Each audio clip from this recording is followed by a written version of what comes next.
April 18th, 2011, I was crossing the street to go home from being out with a friend. We were watching the hockey game. It was like 2 in the morning, and I'd gone ahead to grab a cab because she had a walking cast on. And I don't remember much, but I just remember like going across and I saw this bus and it was parked, and I said, okay, well, I can go or whatever. And the next thing I know, I'm flying through the air, and she hit me hard enough that I went from one crosswalk to the other.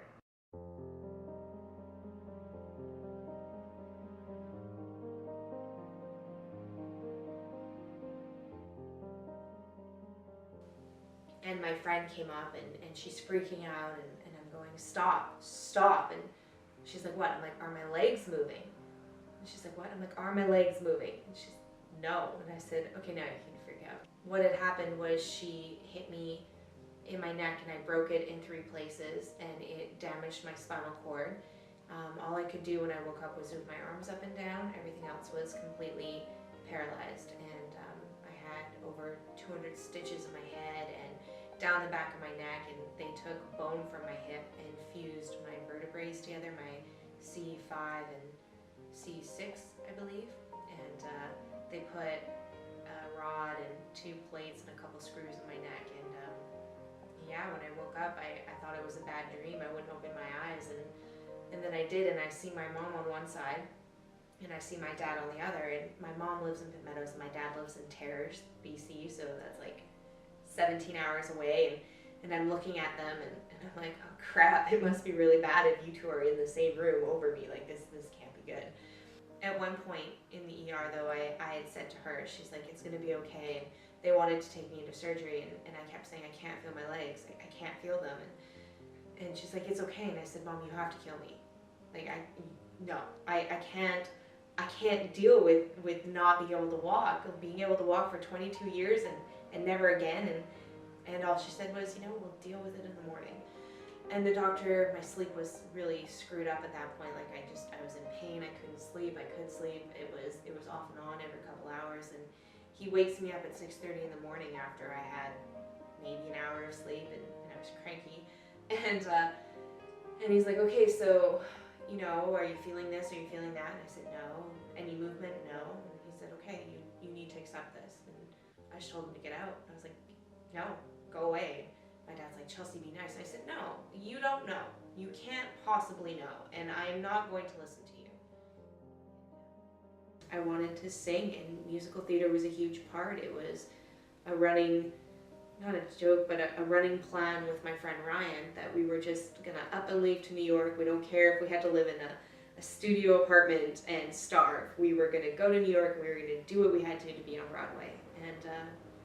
And then when I got hurt, that was the main thing. I said, well, I guess I can't do this anymore. And when they did my operation, they had to go through the front of my neck, and they had to move my vocal cords around, and they had to do a lot of front fixing of like the vertebrae. And my Nana, who is the whole reason I love singing, I grew up watching her on stage singing and acting. She asked the doctor, she said, she's a singer, like her lungs are strong, she'll get it back, can she sing? And the doctor looked at her and said, I will be lucky if I ever speak again. Don't expect to sing. And the first couple months I would try, and I would go off into a corner of GF Strong, and I would try singing some of the songs, and it was horrifying. Like, it was so bad, and I had never sounded bad in my life. Like, I'm not record deal good, but I have a good voice, and I have fun with it. And I just worked at it. I was like, that is the one thing I will get back, is if I can sing. I will work on walking, and I will work on singing, and it was just, yeah, that was heartbreaking.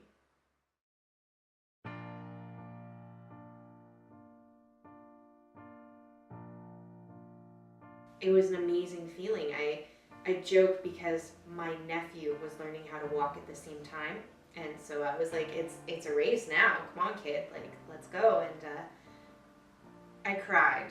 I had to go back in my wheelchair because that was the deal, and it was fine because it was really tiring. I took 2 trips across the gym, and I was sweating, but I walked, I did it, like, I win.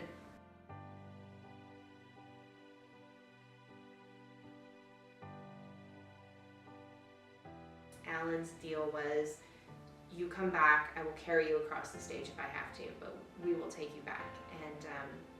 And Alan Lifestyle had said, we'll set up a different time for you to come in and audition, because when you're a second year in the theater program, you have to come in and audition for the directors to get your parts in the plays that you will be in. And the best part was calling him and saying, you're not going to have to carry me, and I can make it to the actual audition with everybody else. And he was silent on the phone, and it was just the best phone call that I got to make. That was one of my favorites.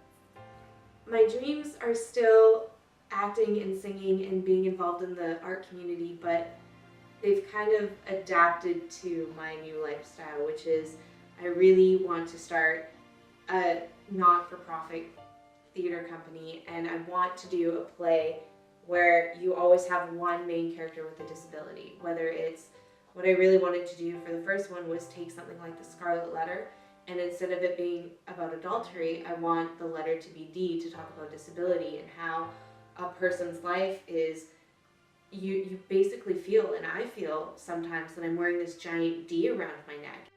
What I also really want to do is I want to go back to GF Strong as one of the counselors.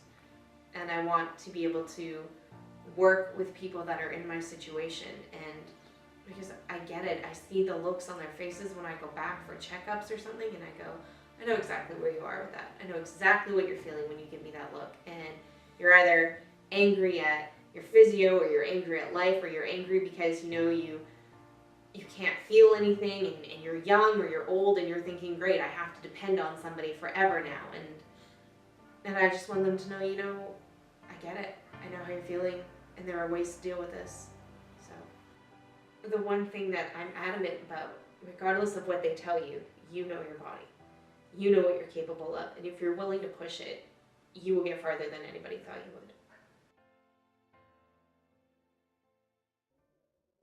Each morning I get up, I die a little, can barely stand on my feet. Take a look in the mirror and cry, Lord, what you doing to me?